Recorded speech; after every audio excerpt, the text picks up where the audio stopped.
Ir šalia manęs yra Edmundas Jakilaitis, žurnalistas, visuomenininkas. Nebevardinsiu daugiau. Ir nereikia. Žodžiu. Labas. Užtruksim. Taip. Edmundai, visų savo pašnekovų klausiu pirmo klausimo. Ką šiandien norėtum sudeginti ant laužo? Ne žmogų. Kokį melą norėtum sudeginti ant laužo? Kuris tau labiausiai, dėl kurio tau labiausiai skauda, galbūt taip? Dėl to, kad skaudėtų kažkas tokio ypatingai, tai aš nesakyčiau, kad man skauda, bet kadangi mes esame LRT kontekste, Taip. tai aš norėčiau sudeginti tuos visus apie klanus, hebras ir visokius dalykus. Tai yra toks absurdas. Ir man atrodo, aš kiek kaip žurnalistas stebiu tą mūsų aplinką, tai, turbūt nereikia niekada absoliutinti, bet kiek aš esu susidūręs, tai LRT, mano galva, yra skaidriausia, kaip gali vykti kas nors apskritai. Netgi taip. Yra, mes patys dalyvaujam įvairiuose konkursuose. Ar gyvenime kas nors, kam nors yra, aš būčiau girdėjęs, kad kas nors, kam nors yra davęs atgal, kokį nors kyšį, ar vokelį. Kažką nupirkęs, vokelį, kažkaip kitaip atsilyginęs. Gyvenime to negirdėjau, gal aš gyvenu kitoj planetoj, gal taip gali būti, bet nesu to niekada nei matęs, nei girdėjęs. Tai šitą būtų gerai sudeginti ant laužo, nes tai kenkia pasitikėjimų visuomeninių transliuotojų, o pasitikėjimas visuomeninių transliuotojų yra viena iš gijų mūsų visuomenėje, kurios gerai būtų nekarpyti, kaip ir pasitikėjimas daugiausia pasiekusiais kultūros veikėjais, kaip ir pasitikėjimas sportininkais. Juk mus kaip visuomenė iš tikrųjų klijuoja ne tiek jau daug dalykų. Mes visi didžiuojamės beveik tais pačiais žmonėmis, mes džiaugiamės, kai mūsų kultūros žmonės pasiekia kažkokių tarptautinių pasiekimų arba viduje kažką sukuria unikalaus, kai mūsų sportininkai pasiekia rezultatų ir daugybė kitų dalykų, menininkai, literatai, kas tik tai nori. Ir aš aiškiai matau, kad yra bandoma tuos saitus visuomeniai karpyti. Tai visą šitą mielai norėčiau sudeginti. Tie saitai, apie kuriuos dabar kalbėjai ir kurie yra karpomi, ar jie jau tiek įkirpti, kad jau bus sunku sugrįžti atgal? Pasitikėjimas LRT kanalu, jis tikrai bus sumažėjęs. Ne, tai čia didelis smūgis LRT apskritai kaip institucijai, tai kas vyksta. Ir aš matau, kad iš esmės tai nėra apie LRT. Tai yra apie mūsų valstybę ir visuomenę, nes ką tik buvo kultūrininkai, kurie buvo aš asmeniškai didžiuojasi Karolio Kaupinio tarptautiniais apdovanojimais. Aš kaip pilietis didžiuojasi. Aš didžiuojuosi mūsų menininkėm, kada jos gauna Venecijos auksinį liūtą, džiaugiuosi, kai kuris režisierius gauna San Sebastiano festivalio prizą, ar dar kokius prizus, kai yra paminėti Kanų kino festivalyje, kai dalyvauja mūsų teatrai geriausiose pasaulio teatrų festivaliuose ir taip toliau. Aš tuo kaip pilietis didžiuojuosi. Tai kas vyksta? Tai vyksta tai, kad tie žmonės, kurie Lietuvai kūrė vertę ir tarptautinę vertę, yra apklijuojami vairiausiam etiketėm, vadinami klanais, sąmokslininkais, kažkokiais fondčiulpiais ir taip toliau. Tai skatina nepasitikėjimą tarp socialinių grupių. Tai yra tikslas. Ne LRT yra tikslas, o pjudyti, skaidyti ir pamatysit, kai praeis LRT, ateis kokia kita tema. Įtariu, kad tai greičiausiai bus KGB rezervo sąrašai, diskredituoti valstybę, nes valstybė pasakė, ateikit pas mane, prisiduokit ir tai liks per amžius valstybės paslaptis. Tai jeigu nori sukompromituoti valstybės įsipareigojimus, tai šitą padaryk. Ir valstybės įsipareigojimai ilgalaikę prasme bus sukompromituoti. Kas dar kada nors pasitikės Lietuvos valstybė, jeigu valstybė pasakė, prisiduokit, mes žinosim, jūs neveiksit Rusijos federacijos labui, mes jūs žinosim, bet neišduosim, mes žinosim, viskas, valstybės paslaptis. Toks buvo susitarimas. Ir pamatysit, bus po to dar kitas, nes tikslas yra sumaištis. silpna valstybė yra tikslas, supjudyta visuomenė ir silpna valstybė. Va, apie tai yra visa tai, kas dabar vyksta. Ir čia atsakomybė, aišku, tenka didžiausia ne šitiem patvoriniam politikam, o socialdemokratam, kurie su jais eina kartu. Tai net yra dabar versija, kad jie tampa už virvučių, o yra toks lietuviškas, žinai, Žirinovskis, kuris tiesiog kelia sumaištį ir per tą kėlimą sumaišties tu tikrini, uostai. Žirinovskis, na, man atrodo, vis dėlto buvo kur kas intelektualesnis žmogus negu šitas personažas, nes Žirinovskis kuo puikiausiai išmanė pasaulio Europos istoriją, jisai gaudėsi geopolitikoje, jisai savaip interpretavo, aišku, ten ir daug ir ten vaidybos ir taip toliau, bet intelektualiai tai nesulyginami dalykai, mato, čia net neverta jo lyginti su jokiais Žirinovskiais. Gerai, bet mes turim visada paruošę tam tikrų video trumpų. Dėl to ir man patinka šitas kanalas, Dominikai, nes... Taip, nes mes ne monologais kalbam. Nes yra du žmonės Lietuvoje, Dominikas Kubilius ir Rita Miliūtė, kurie netingi ieškoti iškarpų. Gerai, tai žiūrim pirmą video. Aš manau, kai mes pamatysime, kokios prodiusinės kompanijos šiandien dienai gauna užsakymus ir matysim, kokios sumos vaikšto pinigų, gal iš vis LRT nereikės tokio kaip pastato, nereikės kaip LRT užteks vieno kambario buto, pastatyti direktorių ir samdyti papildomas paslaugas. Realiausi pažeidimai. Valstybės kontrolė, ne Žemaitaičio, ne Petro, ne Antano, ne Stasio. Valstybės kontrolė konstatavo, kad šiurkščiausi pažeidimai, kad už tos pirkimus šiandieną Budrienė turėtų būti keliama baudžiamoji byla LRT direktoriai, kad viskas buvo netvarkingai, darbinimai netvarkingai ir panašiai. Tuo tarpu nusikalstamos veikos požymių mes nematėme ir į teisėsaugos institucijas nesikreipėme. Čia aš to video ir norėjau padėti tašką, kad tiesiog būtų aišku, kad mums nereikėtų visos priešistorės. Nėra pažeidimų, yra oficialiai pasakyta. Yra jie pažeidimai. Pažeidimų yra, nėra nusikaltimų. Nėra nusikaltimų, dėl kurių galėtum būti patrauktas kažkokios atsakomybės baudžiamoji. Taip. Kaip tas burbulas rutuliojasi, ne? Lyg tai nieko neranda. Šiaip tai mano čia visiškai tokia versija. Nieko neranda, visi nukabina nosis. Tyla. Po pirminio audito buvo kokią savaitę laiko tyla. Tada atvažiuoja Vengrijos užsienio reikalų ministras. Taip keistai atvažiuoja, 1-2 susėda, tokiam keistam restoranėlį, pasišneka, išvažiuoja. Ir tada po 2-3 dienų užsidega naujas gaisras. Su skardžium prieš akį, dar auditais, dar kažkokiais dalykais. Čia sąmokslo teorija? Aš nemanau, kad šitie personažai čia susiorganizavo kokį nors Vengrijos užsienio reikalų ministro vizitą. Aš manau, kad jie garsiai gali tik tai pridėti į kelnes. Daugiau iš tikrųjų tai nieko ir visa tai vyksta, tik tai man labai stebina, kad čia visi bėga paskui, cituoja ir taip toliau.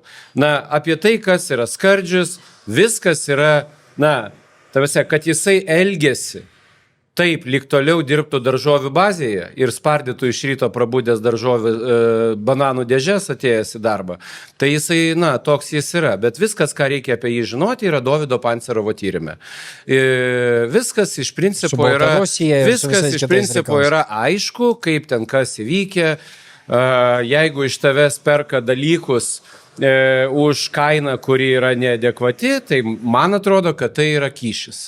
Kodėl teisėsaugos institucijom tai netrodo kaip kyšis, čia jau senos istorijos, viskas tvarkoja. Dovydo Pancerovo tyrime. O ką kalba Žemaitaitis, man atrodo, jisai tiesiog, jisai minta susipriešinimu.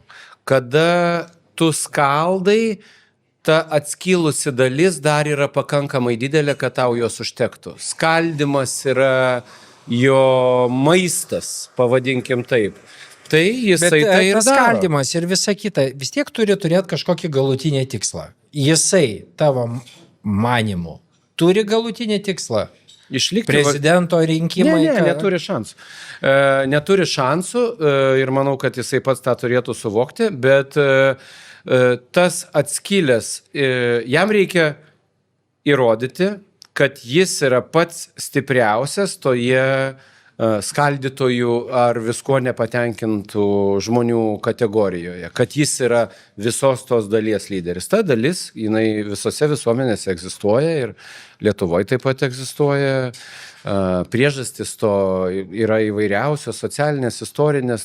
Žmonės gali jaustis nepritapę šitoj visuomeniai, nerandantis vietos ir taip toliau. Aišku, reikia stengtis, tiesti tiltus, juos integruoti ir taip toliau.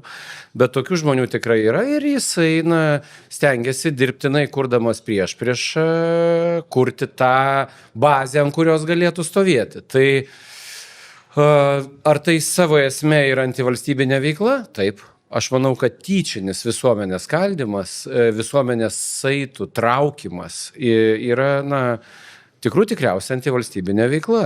Jinai daro mūsų valstybę silpnesnę.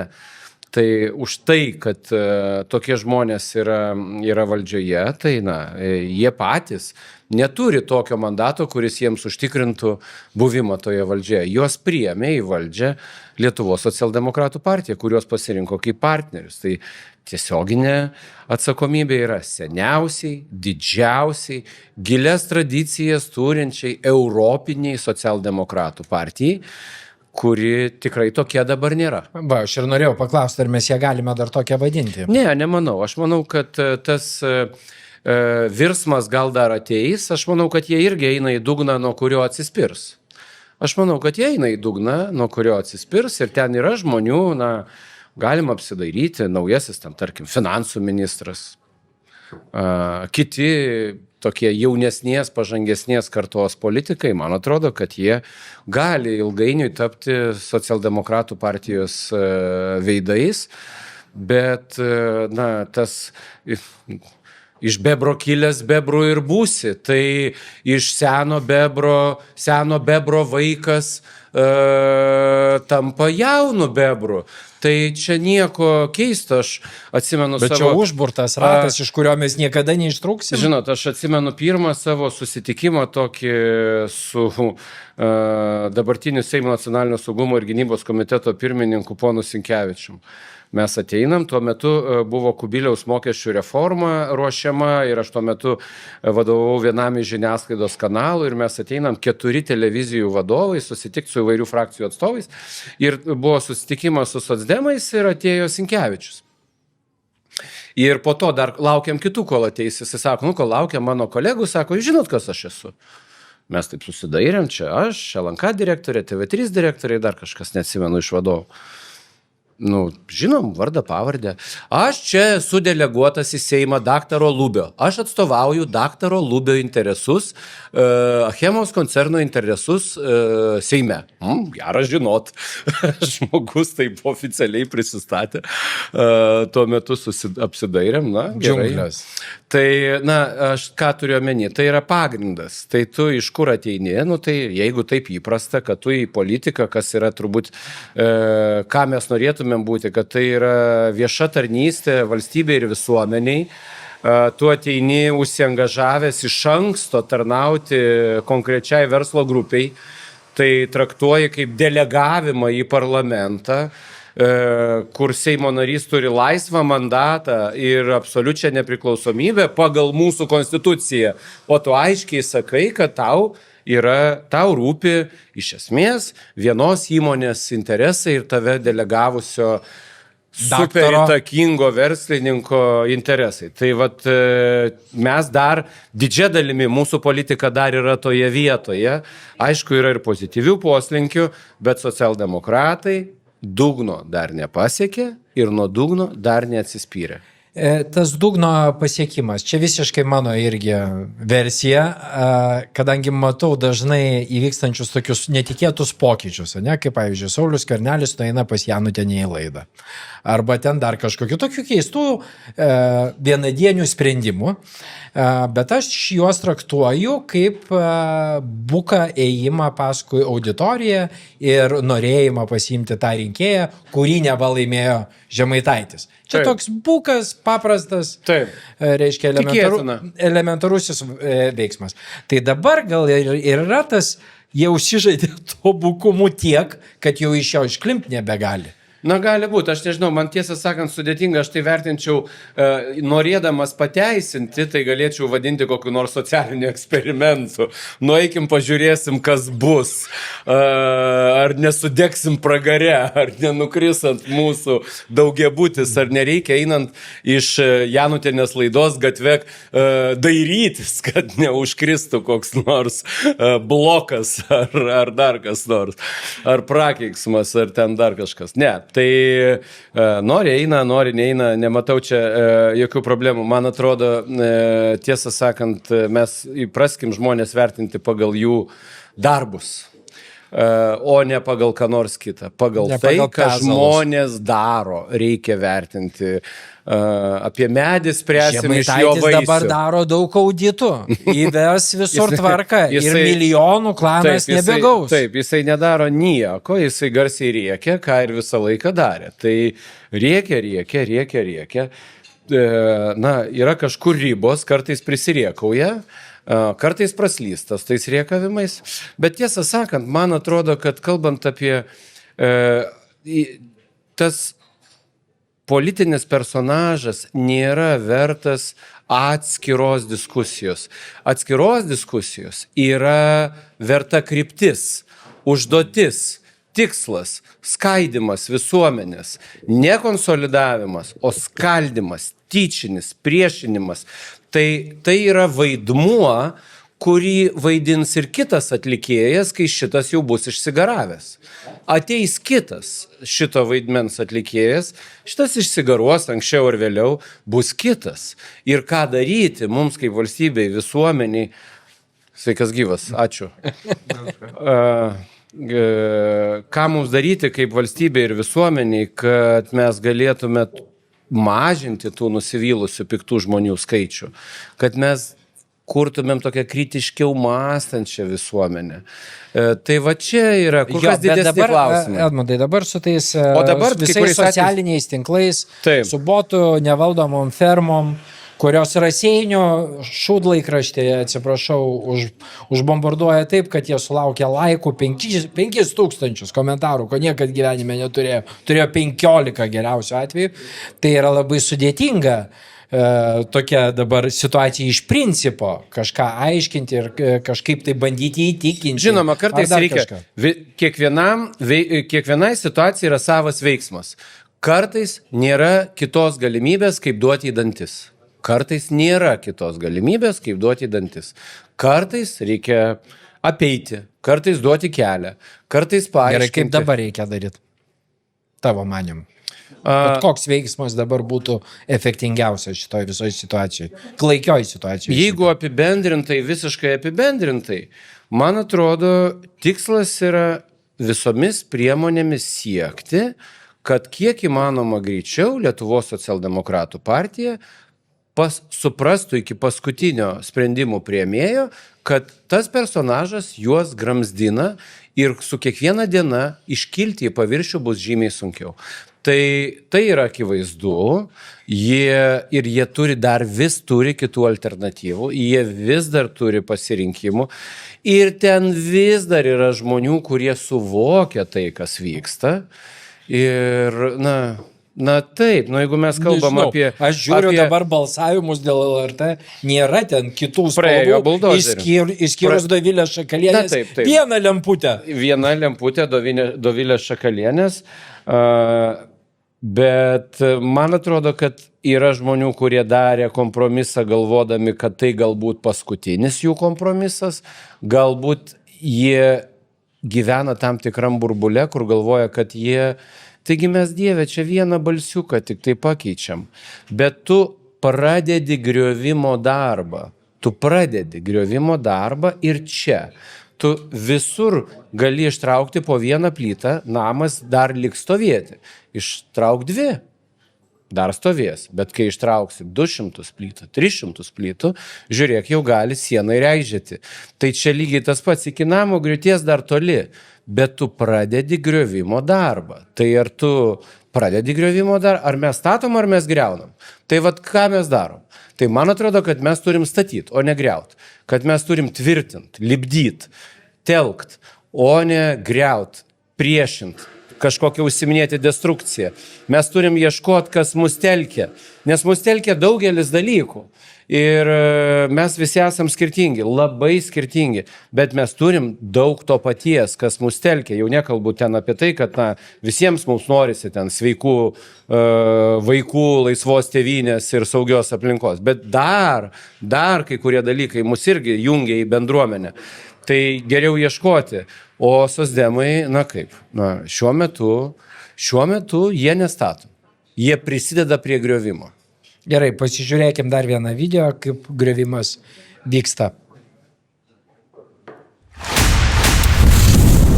Pačiuskaitė tiek Tapinas, tiek Jakilaitis, jie laisvo žodžio, jie nesupranta, kas yra laisvas žodis.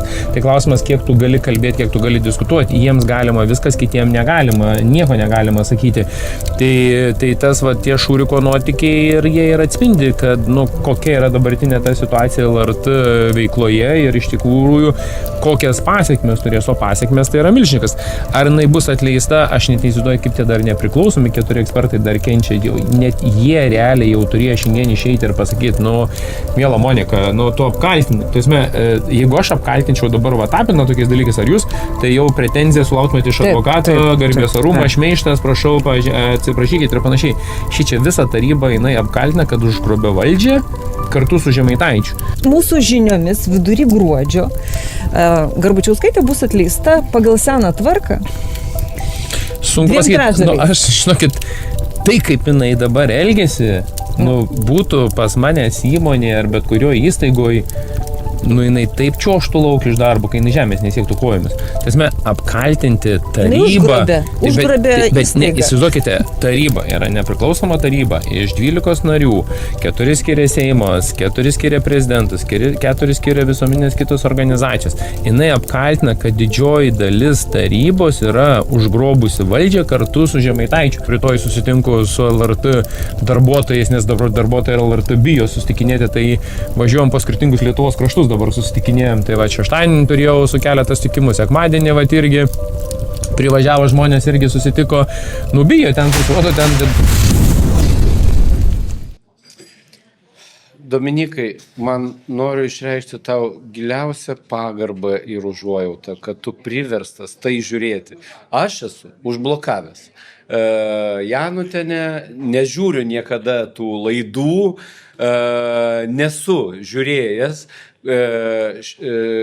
Žemaitaitį man kartais išmeta srautas socialiniuose tinkluose, bet aš saugau savo psichiką truputėlį, ta prasme. Matai, aš nieko neblokuoju, jie jau mane blokuoja, bet aš turiu tokią deginančią bendruomenę, kuri nerimsta ir man siunčia video.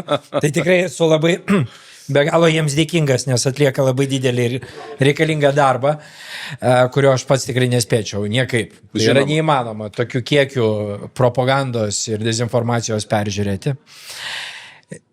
LRT darbuotojai bijo ir Žemaitaitis su jais kažkur kaime susitikinėja. Ne, tai čia yra ta viena boba sakė. Viena boba sakė ir ta viena boba sakė yra, ne veltui taip sakoma. Kultūros ministrė sako, pataisas derinome su žurnalistais, o su kokiais negaliu sakyti.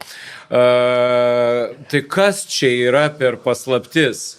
Kiekgi čia yra tų mūsų žurnalistų? Keli šimtai Lietuvoje. Ne, tai premjerė sako, aš žodžio laisvę, bet nubalsuoja kitaip. Tai ėjau susitikti su LRT darbuotojais, kurie bijo. Kokiais LRT darbuotojais? Jis nesakys, nes jis jos apsaugot nori. Bobutės pasakos. Jūs įsivaizduojat kokį LRT darbuotoją, kuris dabar bijotų pakampėmis susitikti, su kuo nori susitikinėjo. Nejuokaukit, čiagi ne tie laikai. Su kuo nori susitikinė, ką nori daryk, kam nori sakyk, kam nori nesakyk, nori pasirašai, nori nepasirašai. Taigi daugiau nei pusė darbuotojų pasirašė. Jo 400-600. Jau 400 ir 600, tai įsivaizduokim. Tai reikalauja tarybos atsistatydinimo, kas reiškia ir administracijos atsistatydinimo. Tai, o jeigu jie neatsistatydins, taigi jie jiems gali keršyti. Ir tie 400 darbuotojų, ką jie sako, mes esam laisvi, laisvos tėvynės piliečiai, viso gero, čia mūsų parašas. Ir žinoma, kad jie gali sulaukti situacijos, kad ta taryba nestatydins. Bet ar čia dabar kiekvienas iš mūsų turim drebėti dėl kažko? Nejuokinkit. Tai ne tie laikai, gyvenam laisvoj Lietuvoje, susitikinėti su Žemaitaičiu, bijot, kas čia jis toks, kad kažką apgintų, ką jis apgynė, Dieve tu mano, apgynė. Jis norėtų tokiam vaidmenį būti, jisgi yra aušra, reikia nepamiršti. Aušra, dešra, daug čia tų visokių. Yra kitas dalykas, ką aš pastebiu, žiūrint tą visą medžiagą, dėl kurios sulaukiu iš tavęs pagirų,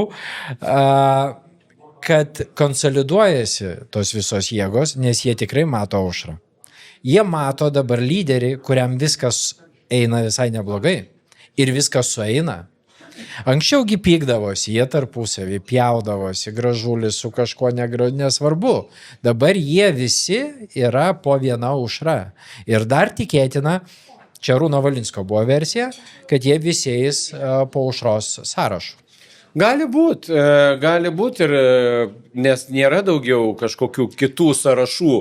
Tai tu turi kiek įmanoma į minkštąją įsisiurbti lūpomis. Tik tai, kad tai vyksta pirmą kartą. Vis tiek jie turėdavo daug mažų partijėlių, kurių mes net pavadinimų neatsimenu. Ne, tai jos ir yra, tik tai, kad jos šį kartą nesurinko reikiamo balsų skaičiaus ir jos išnykinėja kaip tokie kažkokie rudimentai.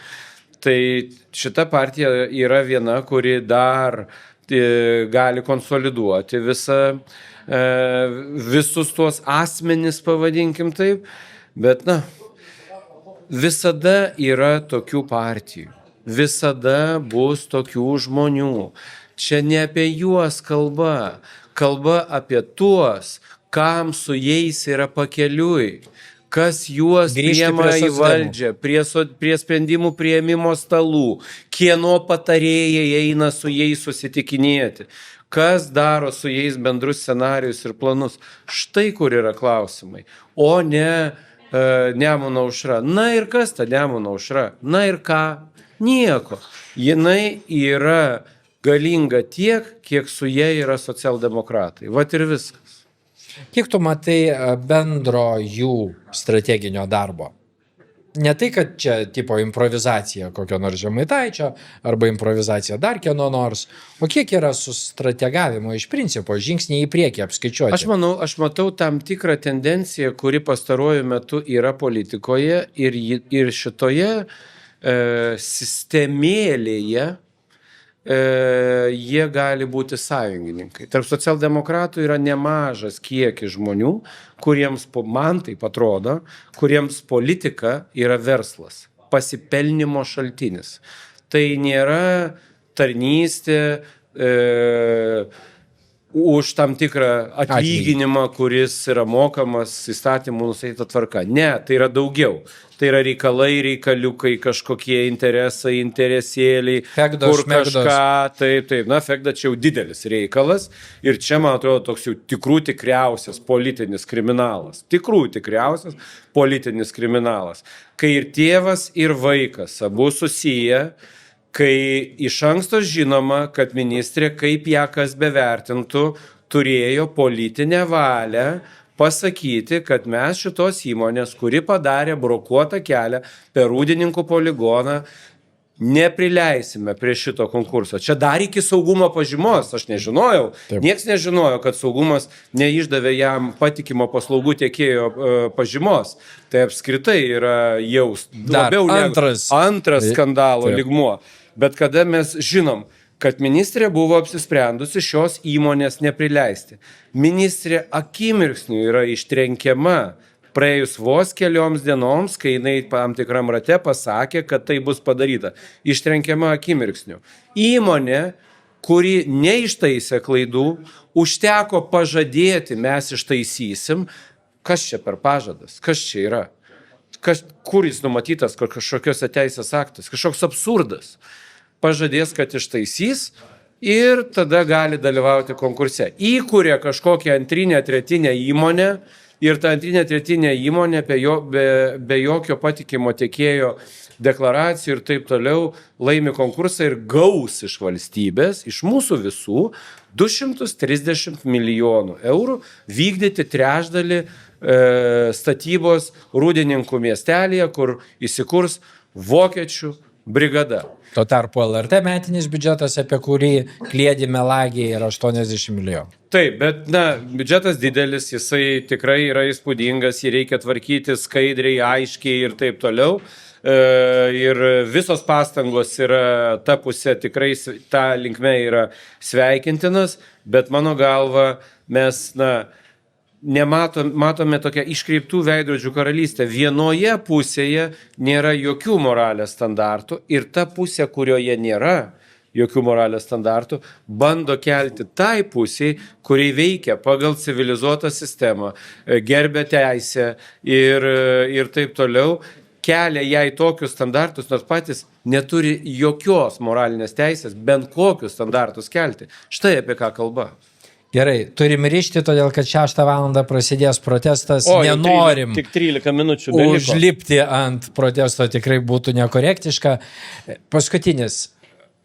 Noriu, kad ką nors pasakytum žmonėm, kurie galvoja, kad 4 protestas tai nieko neduoda.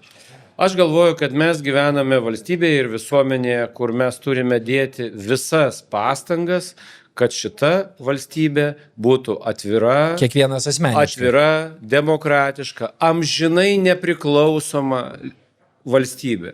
Lietuvos Respublika yra vieni ir vieninteliai lietuvių tautos namai. Mes kitų neturim ir niekada neturėsim. Ir jeigu reikia 4 mitingo, mes eisim į 4 mitingą. Jeigu reikės 54, reikės eiti ir 54.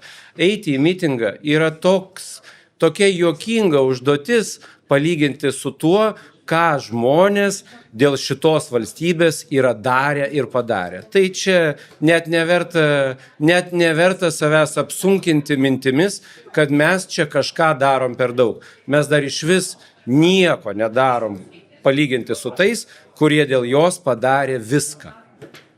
Ačiū labai, Edmundai, kad atėjai. Tikrai ačiū Jums, žiūrovai, kad žiūrėjote šiandien Ant laužo kanalą.